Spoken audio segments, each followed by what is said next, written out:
Commander Jake Phillips stared at the screen in front of him. The numbers made no sense. His ship, the UES Horizon, had been traveling back to Earth after 3 months of checking empty space for new planets.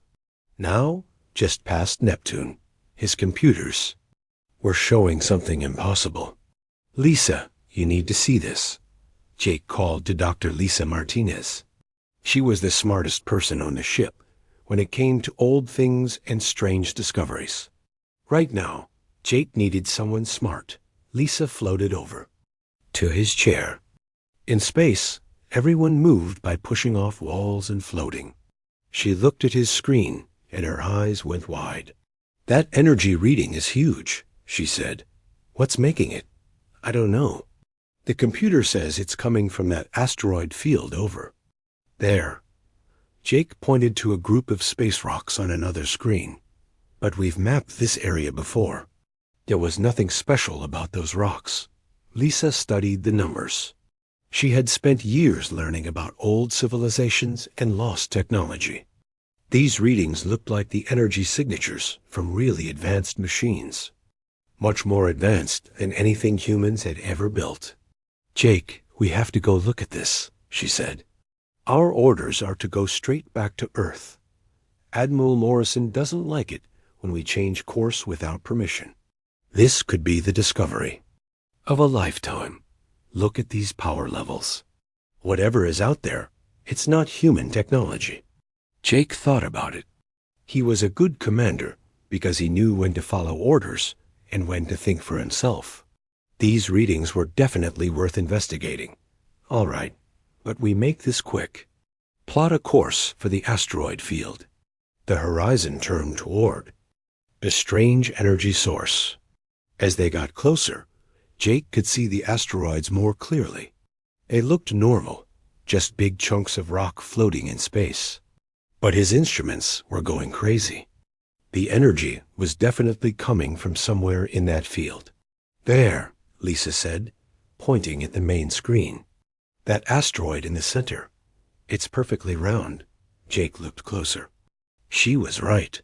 All the other space rocks had weird shapes, like rocks should, but one asteroid was a perfect sphere. In space, things didn't naturally form perfect spheres unless someone made them that way. "Take us closer," Lisa said. "I want to scan it."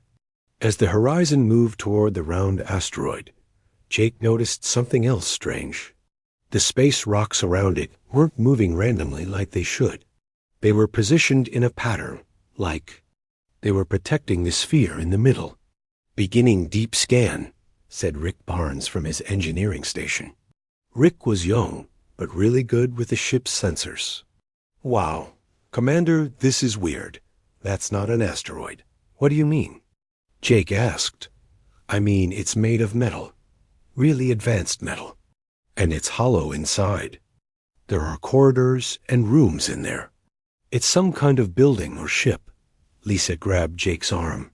"We have to get inside that thing." "Hold on. If that's a ship, where did it come from? And why is it hiding out here, pretending to be an asteroid?" Before anyone could answer, all the lights on the horizon flickered. The computer screens went fuzzy for a second and came back online. But now they were showing something new. "Energy spike," Rick called out. Something just turned on inside that structure. On the main screen, the round asteroid began to change. Parts of its surface moved aside, like doors opening. Lights appeared underneath, glowing with a soft blue color. The fake rock covering fell away piece by piece, showing a ship underneath that was bigger than anything Jake had ever seen. "My God," Lisa whispered. "How long has this been here?" The ship was beautiful and scary at the same time. It was covered in smooth metal that seemed to glow from within.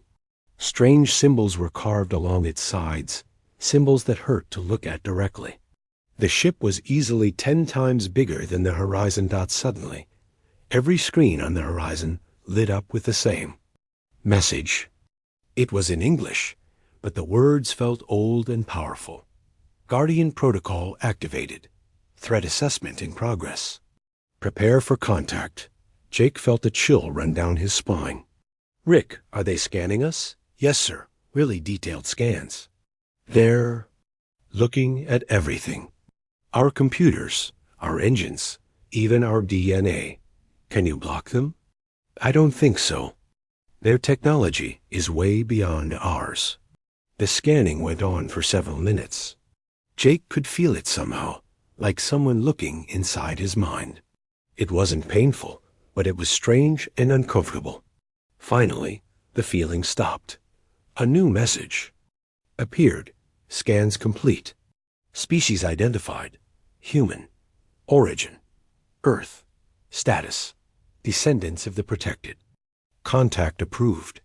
Descendants of the protected? Lisa said. What does that mean? Before Jake could answer, something changed inside the alien ship. A section of its hull opened up, revealing a docking bay that was the perfect size for the horizon. They want us to dock with them, Rick said, his voice shaking a little. Jake looked at his crew. They were scared but excited. This was the kind of discovery that explorers dreamed about. But it was also dangerous. They had no idea who or what was inside that ship. Lisa, what do you think? I think we don't have a choice. They could destroy us easily if they wanted to. The fact that they're inviting us aboard means they want to talk. Jake nodded. Rick, take us in. But keep the engines ready for a quick escape. The horizon slowly entered the alien docking bay. As soon as they were inside, the outer doors closed behind them. Jake heard air pumps working, filling the bay with breathable atmosphere. Atmosphere is good, Rick reported. Temperature is normal.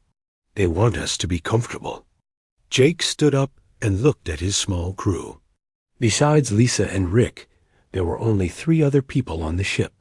All right, everyone, we're going to make first contact with an alien civilization.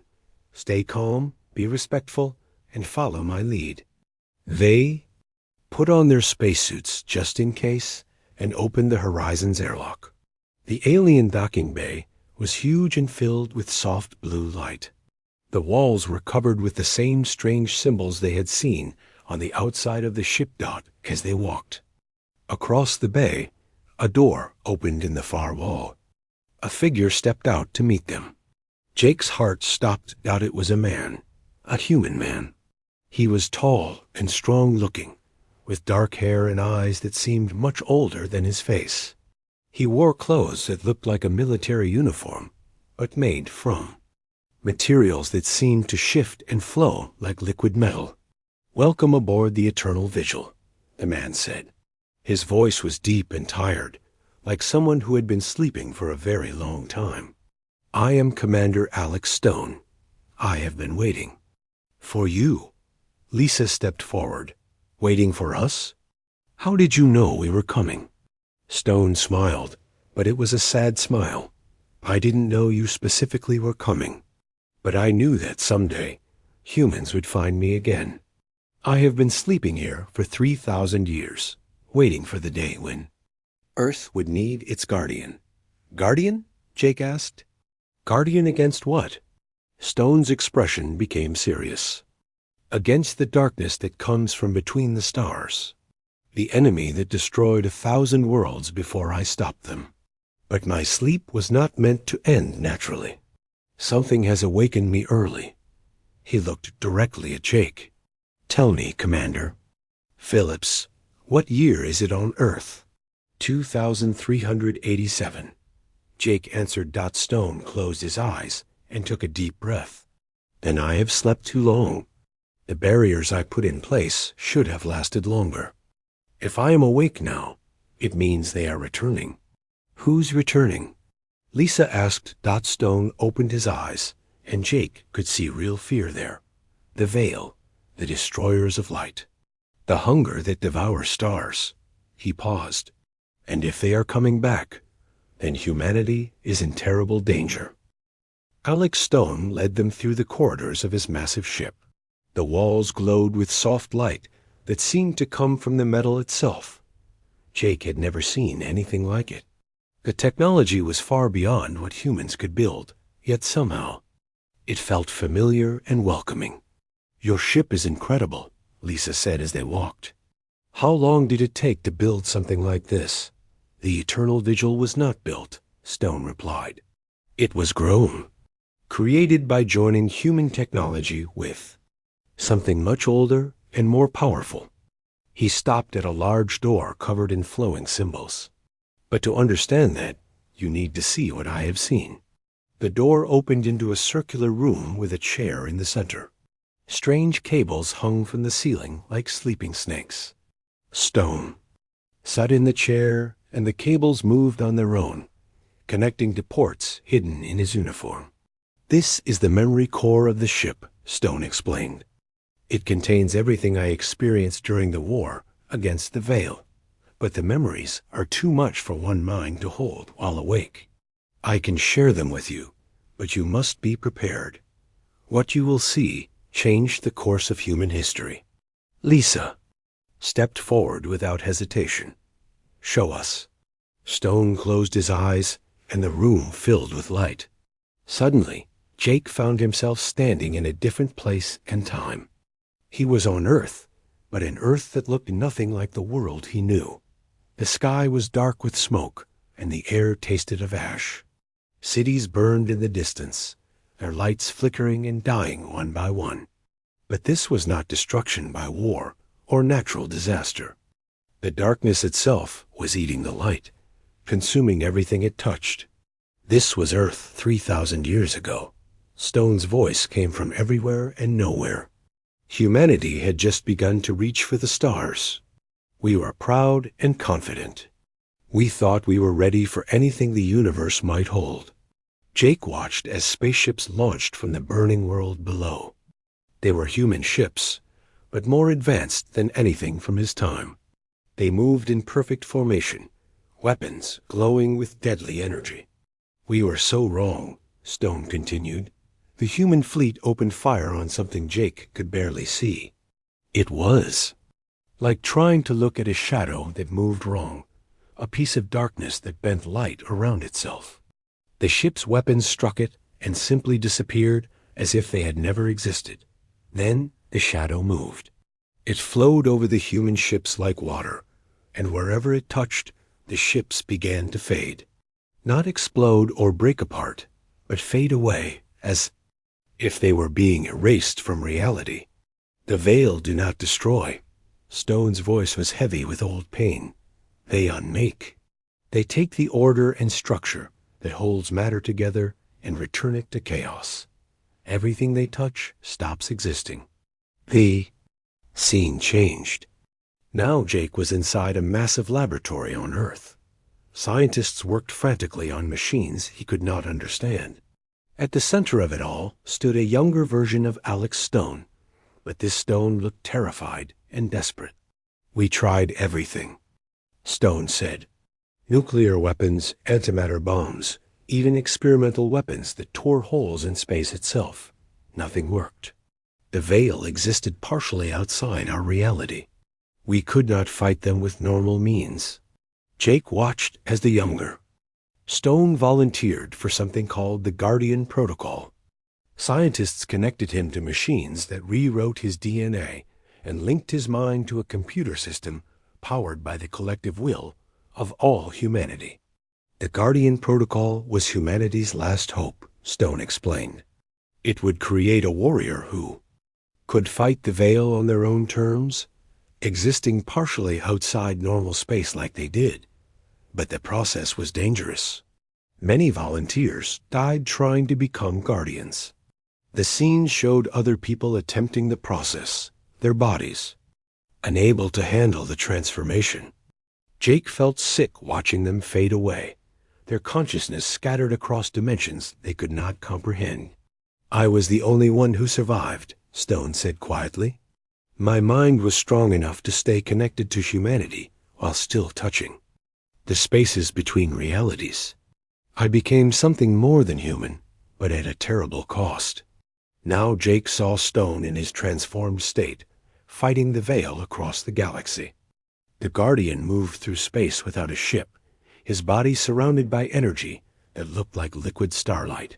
When he fought the shadow creatures, the battles took place in 3 dimensions at once, with reality bending and twisting around. The war lasted 50 years, Stone said. I pushed them back world by world, system by system. Every victory cost me part of my humanity. Every battle took me further from the people I was trying to protect. Jake watched as Stone grew more distant and alien with each fight. His connection to other humans became strained. He still protected them, but he no longer fully understood them. The loneliness was visible on his face, even across thousands of years. In the final battle, I cornered the Veil leadership at the edge of the galaxy, Stone continued. They offered me a choice. I could destroy them, but the explosion would take me with them. Or I could drive them away, but they would eventually return when I was no longer strong enough to stop them. The memory showed Stone making his decision. He chose to drive them away, using the last of his power to create barriers in the deep spaces between galaxies. The Veil disappeared into the void, and Stone, exhausted beyond measure, set his ship to sleep mode and went into hibernation. I thought the barriers would last 10,000 years, Stone said as the memories faded. I planned to sleep until humanity was strong enough to face the Veil without a guardian. But something has weakened the barriers. They are returning much sooner than expected. Jake found himself back in the memory room, his head spinning from what he had seen. Lisa was pale and shaking. Rick looked like he might be sick. That's why you've been sleeping out here, Lisa said. You were standing guard. Yes, but my awakening means the barriers have failed. The Veil are already on their way back. Stone disconnected from the memory core and stood up. We need to warn Earth immediately. Jake tried to contact his ship's communication system, but nothing happened. Rick, why can't I reach the horizon? Rick checked his portable scanner. Something's jamming our signals. The jamming is coming from outside the ship. Stone's expression grew dark. They're already here. Veil scouts testing our defenses.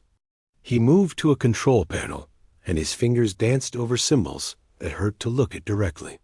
The Eternal Vigil is detecting multiple contacts at the edge of the solar system.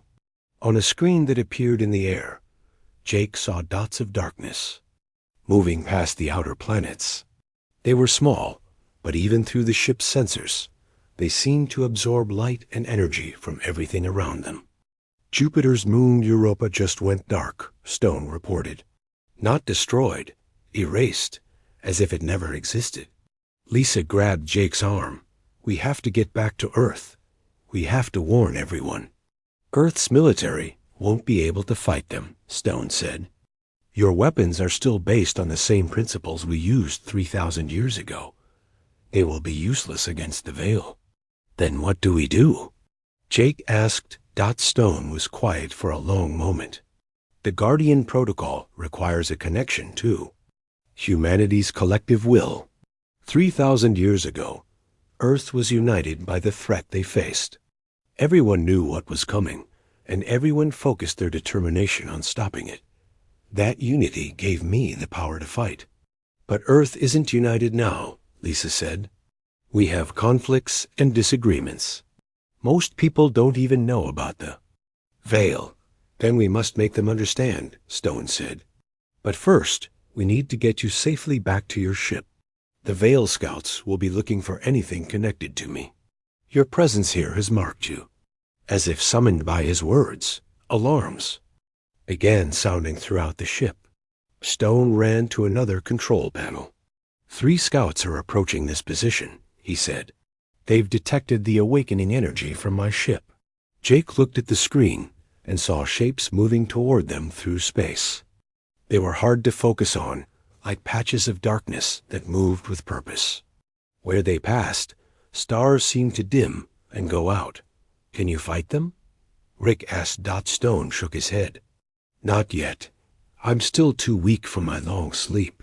And without humanity's unity backing me, I'm just one man with advanced technology. He looked at Jake with desperate eyes. "You need to reach Earth. You need to tell them what's coming. Make them understand that their only hope is to stand together." The ship shook as something struck it. Not a physical impact, but something that made reality itself ripple.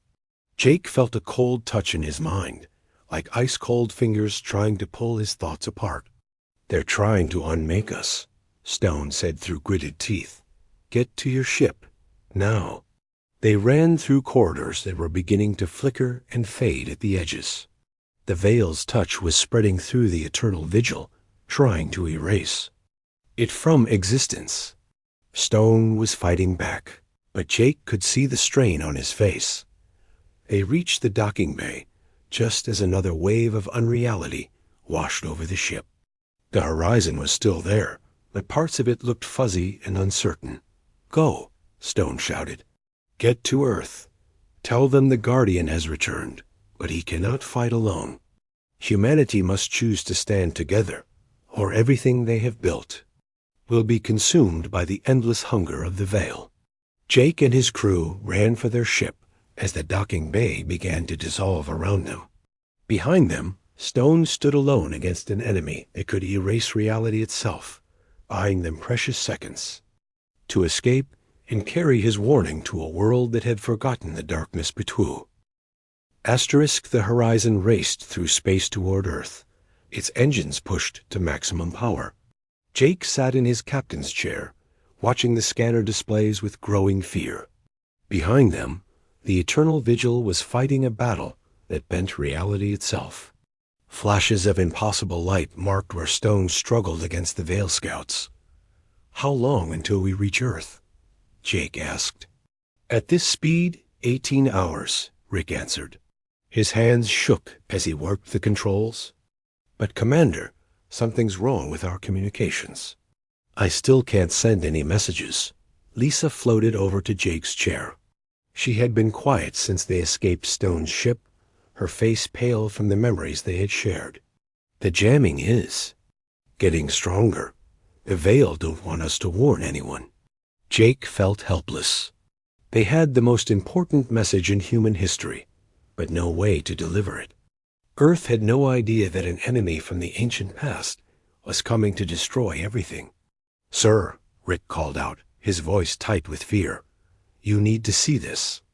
On the main screen, Jupiter appeared in the distance. But something was wrong with the giant planet. Its 4 largest moons, which should have been visible as bright dots, were simply gone. Not destroyed in explosions, but absent, as if they had never existed in the first place. "Europa, Ganymede, Io, and Callisto," Lisa whispered, "all gone." "The Veil Scouts," Jake said. "They're moving through the solar system, erasing everything in their path." As they watched, Saturn came into view. The beautiful rings that had circled the planet for millions of years were starting to fade. Not breaking apart or falling into the planet, but becoming transparent and dim, as if someone was slowly turning down their brightness. "They're feeding on the rings," Lisa said, "consuming the energy that holds the ice and rock particles together." Rick's scanner beeped with new contacts. Multiple objects approaching from deep space. Big ones. Really big. Jake looked at the readings and felt his heart stop. The objects were larger than Earth's moon, but they showed up on sensors as patches of absolute darkness. They absorbed all energy that touched them, creating holes in space that hurt to look at. "The main Veil fleet," Jake said. Stone was right. "They're not just scouts anymore." The largest of the dark objects moved toward Mars. As it approached the red planet, the Martian colonies began sending out distress calls. Jake could hear fragments of panicked voices through the communication static. "Colony 7 to Earth Control. Something's happening to our power systems. The lights are going out one by one. We can't stop it. Oh God, the walls are starting to fade. We can see through them. Help us, please help us."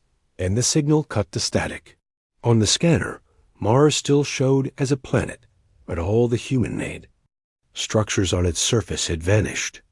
2 million colonists, gone in seconds. We have to get to Earth, Jake said. We have to warn them. But even as he spoke, he knew it might be too late. The Veil were moving faster than expected, and their weapons could not be fought with normal technology. Stone had been right.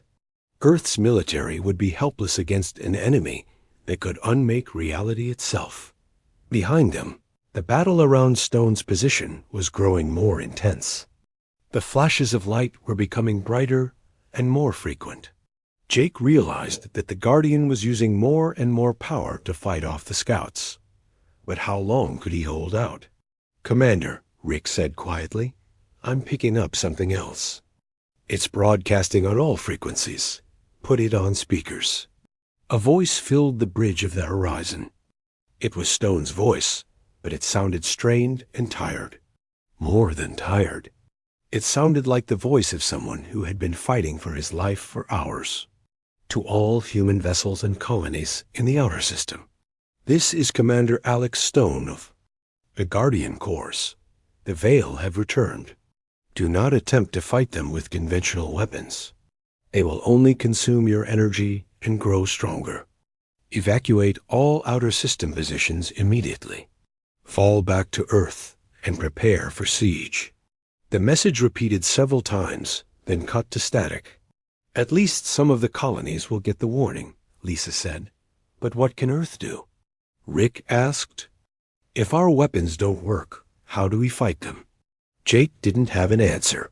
Stone had said that the Guardian Protocol needed humanity's unity to work. But Earth in 2387 was not the desperate, united world of 3,000 years ago. People lived comfortable lives spread across dozens of worlds. Most had never faced a real threat to their existence.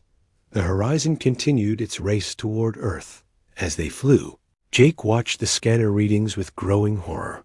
The Veil fleet was spreading throughout the solar system like a dark stain. Every human outpost they touched simply ceased to exist. The asteroid mining stations between Mars and Jupiter went dark one by one. The research facility orbiting Venus sent out a brief distress call and vanished. Even the automated weather satellites around Earth began going offline as the enemy's influence spread.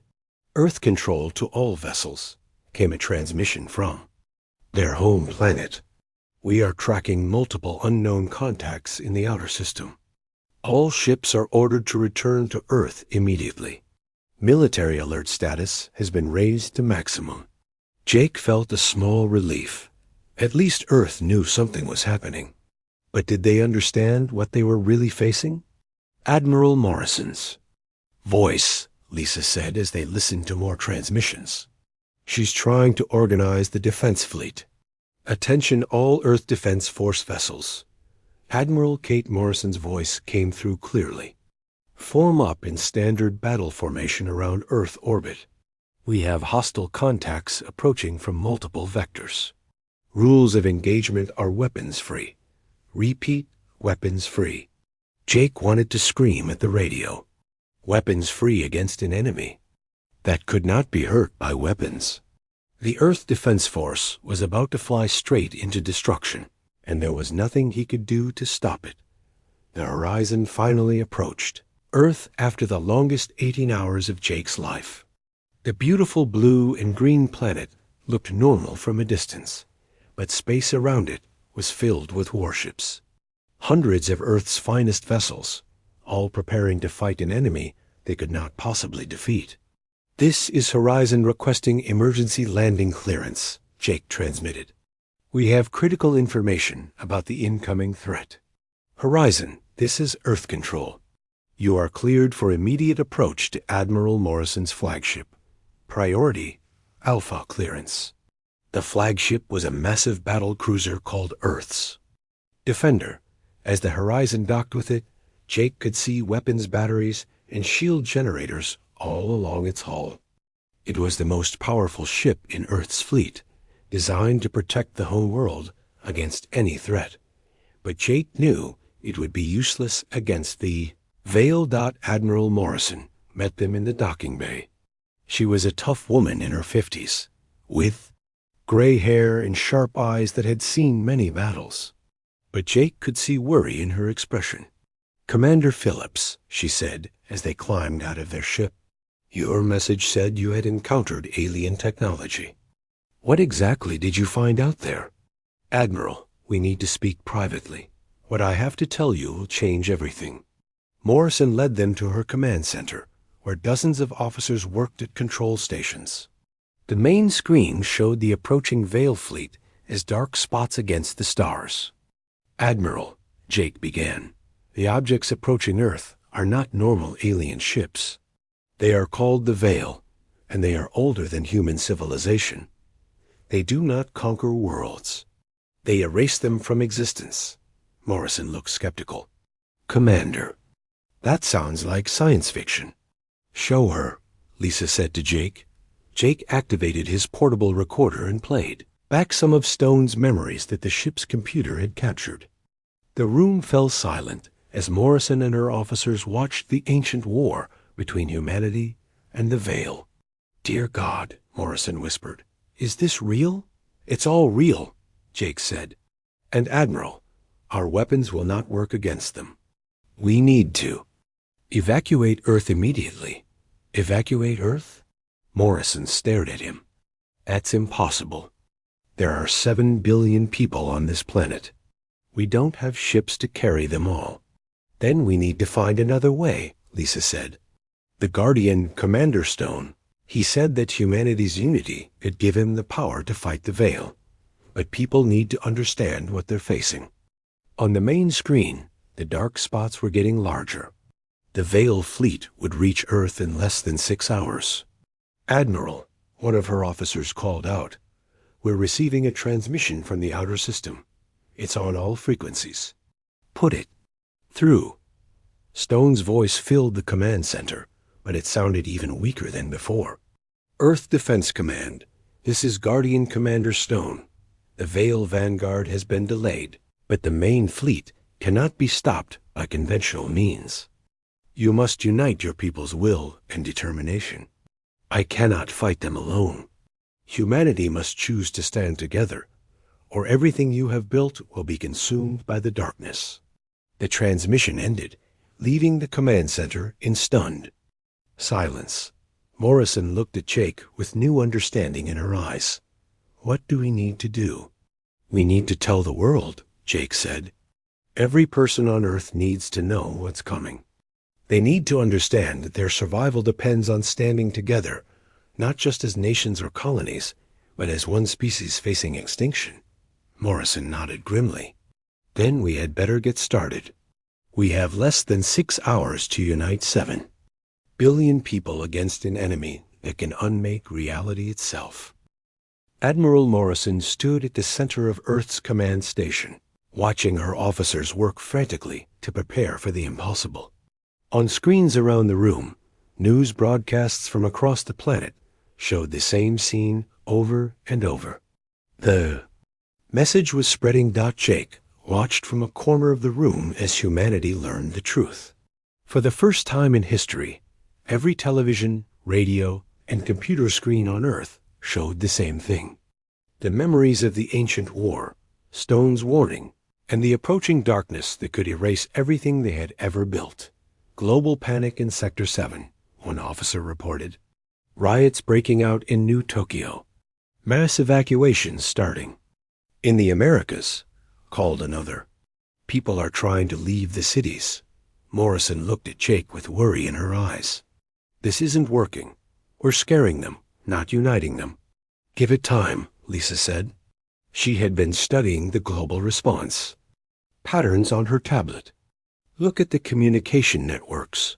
People are reaching out to each other. Families are calling across the world.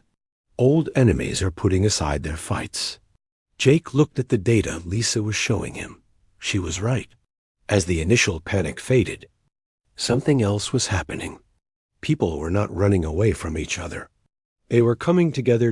In Paris, French and German leaders appeared together on television, declaring their nations would stand as one.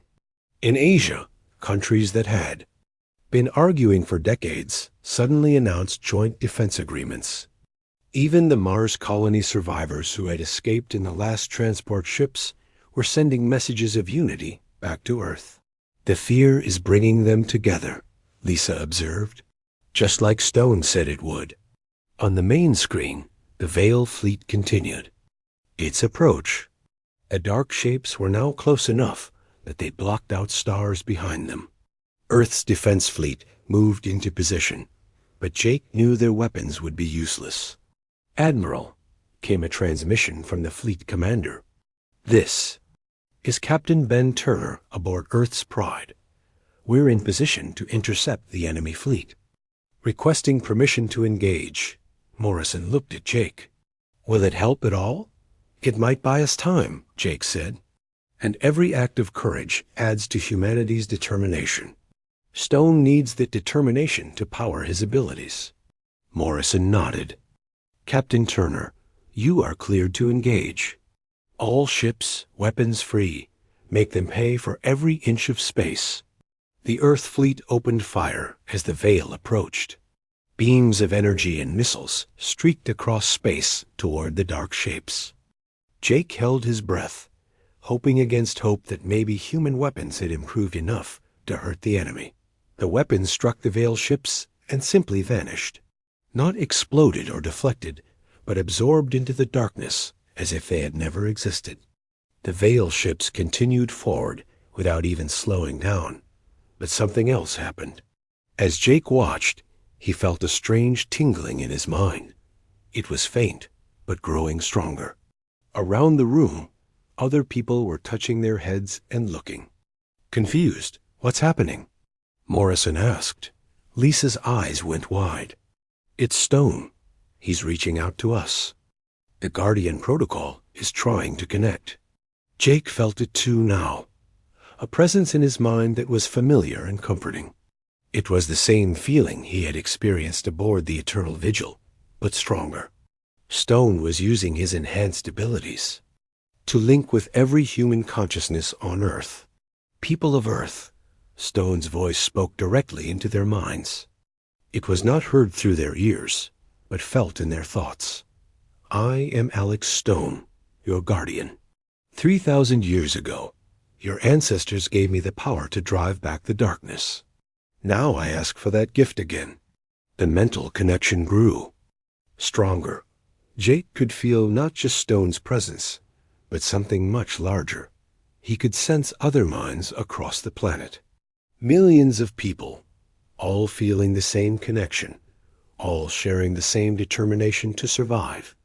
"This is impossible," Morrison whispered, but Jake could feel her mind in the network too. "You are not alone in this fight," Stone continued.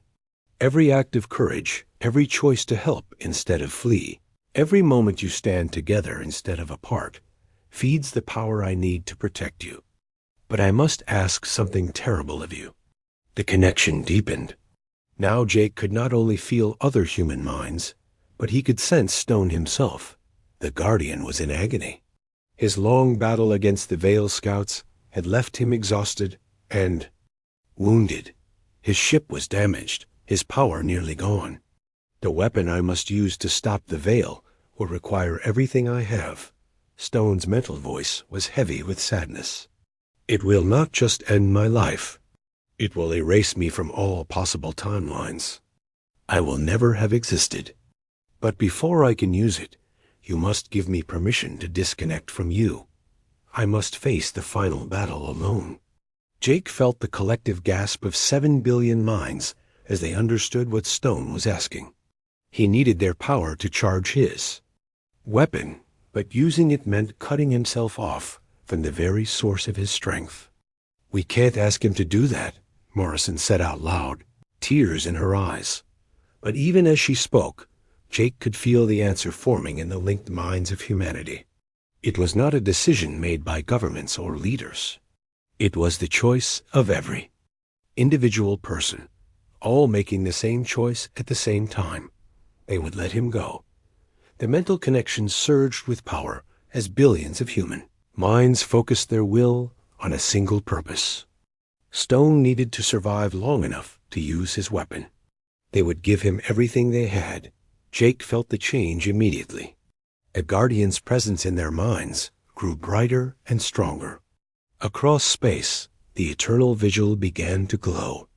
With new energy, Stone was drawing power from every human alive, using their combined determination to restore his abilities. But there was a cost. As Stone grew stronger, Jake could feel every blow the Guardian took in his battle with the Veil. Every injury Stone suffered was felt by every connected human mind.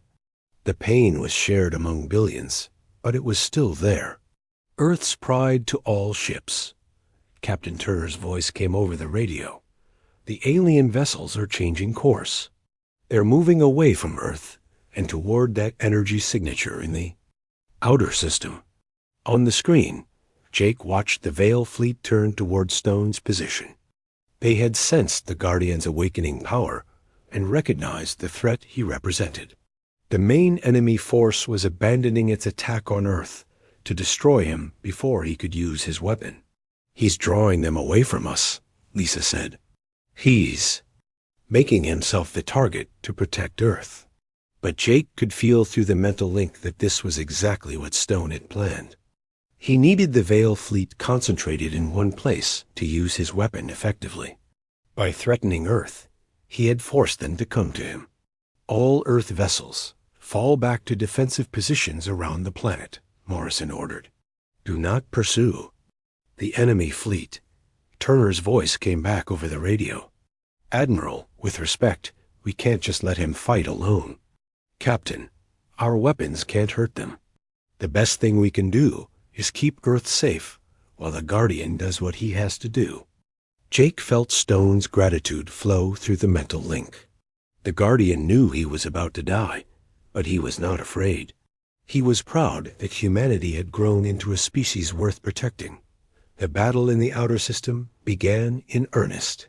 Through the shared connection, Jake experienced flashes of the fight. Stone moved through space like a living star, his body surrounded by energy drawn from humanity's collective will. The Veil ships attacked him from all directions, their reality-warping weapons trying to unmake him. But Stone was no longer just one man. He carried the determination of every human alive. When the Veil tried to erase him, the will of 7 billion, people said no. When they tried to break his mind, the love and hope of an entire species held him together. The fight went on for hours. Stone destroyed dozens of Veil ships, but there were hundreds more. Slowly, inevitably, they began to overwhelm him. Jake could feel the Guardian's strength fading as his enemies closed in. "It's time." Stone's mental voice was calm and peaceful. "I must use the final light weapon now. But first, you must let me go. Cut the connection, or the weapon's effects will destroy your minds along with the Veil." Jake felt the agony of the choice ripple through the linked consciousness of humanity. They had to abandon their protector in his final moments. They had to let him face the end alone. Lisa spoke for all of them, her voice breaking with emotion. "We understand, Alex. Thank you for everything you've done for us. Thank you for keeping us safe." "Take care of each other," Stone replied. "The galaxy is yours now. Be worthy of it." One by one, the mental connections began to fade. Jake felt Stone's presence growing distant as humanity reluctantly severed their link to the Guardian. It was the hardest thing any of them had ever done, but they knew it was necessary. The last thing Jake felt through the connection was Stone's love for the species he had protected. Even as he prepared to sacrifice everything, he was grateful for the chance to save them one final time. Then the connection was gone, and Alex Stone faced the darkness alone. Alex Stone floated alone in the darkness of space, surrounded by the Veil fleet. Without the connection to humanity, he felt smaller and more fragile than he had in 3,000 years. But he also felt something else. Peace, for the first time. Since he had become the Guardian, he was truly free to make his own choice. The Veil ships circled him like sharks, their dark hulls blocking out the stars. They sensed that his power had weakened without the human connection, and they moved closer for the final attack. At the center of their formation was the largest ship Jake had ever seen, a massive structure that seemed to bend space around itself. From that ship emerged something that made Stone's heart freeze with old memories. A Void King, the leader of the Veil, had come to finish what they had started 3,000 years ago. It was not really a creature in any normal sense, but a living piece of the darkness between realities. Where it moved, the laws of physics simply stopped working. Guardian, the Void King's voice spoke directly into Stone's mind, cold and hungry. You have returned to face us again. But you are alone now. Your little creatures have abandoned you to save themselves. Stone smiled, even though he knew the Void King could not understand the expression. You still don't understand humans, do you? They didn't abandon me. They gave me the greatest gift they could. They let me choose my own ending. Your ending will be the same as before. You will fight, you will fall, and we will consume everything you tried to protect. Not this time, Stone said quietly. Deep within the eternal vigil, systems that had been dormant for millennia began to activate. The final light weapon had been built into the very core of the ship, waiting for this moment. Stone had hoped he would never need to use it, but he had always known this day might come. The weapon was not like anything else humans had ever created. It did not destroy matter or energy. Instead, it did the opposite of what the Veil did. Where the Veil turned order into chaos, the final light turned chaos into pure creative order. It was the universe's way of fighting back against those who sought to unmake it. But using the weapon came with a price that even Stone had not fully understood until now. It would not just erase him from this timeline. It would remove him from every possible timeline, every alternate reality where he might have existed. He would become something that had never been, could never be. On Earth, Jake stood at the window of Admiral Morrison's command center, staring out at the stars. Even without the mental connection, he could see flashes of light in the outer system where Stone fought his final battle. Each flash represented weapons and forces beyond human understanding. Can we see what's happening out there? Morrison asked her technical officers. I'm trying to get a clear sensor reading, one of them replied. But there's so much energy interference that our instruments can barely function. Whatever's happening, it's bending space and time around it. Lisa joined Jake at the window. Do you think he can win? I don't know, Jake answered honestly. But I know he'll do everything he can to protect us. Back in space, Stone felt the final light weapon reaching full power. The eternal vigil began to glow with an inner light that hurt to look at directly. It was not the harsh light of a star, but something gentler and infinitely more powerful. It was the light of creation itself, the force that had built the universe from nothing. The Veil ships attacked in desperation, sensing what was about to happen. Their reality-warping weapons struck Stone's ship again and again, trying to unmake it before the weapon could fire. But the eternal vigil was no longer just a ship. It had become a focal point for the creative forces of existence. You cannot stop us, the Void King raged as its attacks failed to damage the glowing vessel. We are entropy. We are the return to nothingness. We cannot be destroyed because we are destruction itself. You're right, Stone said as he prepared to fire the weapon. You can't be destroyed, but you can be transformed. The final light erupted. From the eternal vigil, in a wave that expanded in all directions at the speed of thought. Where it touched the Veil ships, they did not explode or crumble. Instead, they changed. The dark matter that formed their hulls became normal matter. The chaos that powered their engines became ordered energy. The hate that drove their crews became simple, peaceful emptiness. The Void King screamed as the light reached it, a sound that echoed across dimensions. For an instant, Stone saw what the creature had been before it became a servant of chaos. It had once been a living being from a universe so old that all its stars had died. It had chosen to serve the veil rather than face the loneliness of empty space. "I'm sorry," Stone whispered as the light transformed his ancient enemy. "I'm sorry you were alone for so long." The transformation spread beyond the Veil fleet. The final light created a barrier in space that would prevent other creatures of chaos from entering this part of the galaxy. It changed the very nature of the space between stars, making it hostile to beings that sought to unmake reality. But the weapon's greatest effect was on Stone himself. He felt his connection to normal space and time beginning to fade. The final light was pulling him into itself, making him part of the creative force he had unleashed. He was becoming something more than human, but also something that could never again be part of the world he had protected. On Earth, every human alive felt the moment when the weapon fired. It was not painful like the shared battle had been. Instead, it was like suddenly feeling the warmth of sunlight after a lifetime in shadow. Something fundamental had changed in the universe, and it was better. "Energy wave incoming," one of Morrison's officers reported. It's not harmful. The readings show it's actually repairing damage to our systems. Our ships that were touched by the Veil influence are being restored."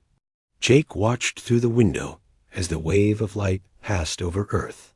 Where it touched, the sky seemed brighter and more vibrant. Plants that had been dying from pollution began to bloom again. Even the space around Earth felt cleaner and more alive. "The Veil fleet," another officer called out. "They're gone. Not destroyed, just different. The sensor readings show normal matter where the dark ships used to be." Morrison turned to Jake with wonder in her eyes. He did it. Stone actually did it. But Jake felt a deep sadness even in the moment of victory. He knew what the weapon had cost. Stone had not just saved humanity. He had sacrificed his very existence to do it. Months passed. Earth began to rebuild and expand again, but this time with a new understanding of their place in the universe. The knowledge that they had been protected by a guardian, and that they might need to protect others in the future, changed how humans saw themselves. Dr. Lisa Martinez became the head of a new organization called the Guardian Corps. Their job was to watch the spaces between stars and to be ready if other threats emerged. But more than that, they were keepers of Stone's memory and the lesson he had taught them. "The greatest strength humans have," Lisa told new recruits, "is not our technology or our weapons. It's our ability to choose to protect others, even when it costs us everything." Jake left his position as a ship commander and joined the Guardian Corps as well. He spent his time teaching others about the ancient war and the price of freedom. Sometimes, when he looked up at the stars, he thought he could see a faint light moving between them, still watching, still protecting. The barrier created by the final light would last for millions of years, keeping the worst threats away from Earth and the growing human civilization. But more importantly, Stone's sacrifice had taught humanity that they were not just explorers or conquerors. They were guardians too, responsible for protecting the light of consciousness wherever they found it. In the deep spaces between galaxies, something that had once been Alex Stone continued its eternal watch. He could no longer interact with the physical universe, but he could observe it. He saw humanity spread across the galaxy, not as conquerors, but as protectors. He saw them discover other species that needed help and choose to provide it. Most importantly, he saw that the lesson of unity he had helped teach them was not forgotten. When new crises arose, humans remembered how to stand together. They remembered that their individual differences were less important than their shared responsibility to protect life and consciousness. Stone had become something beyond human understanding. But in his transformed state, he felt something he had not experienced in 3,000 years of fighting. He felt joy. Humanity had not just survived. They had become worthy of the galaxy they now called home. The Guardian was gone, but his legacy lived on in every human who chose to protect rather than destroy, to unite rather than divide. In the end, that was the greatest victory of all.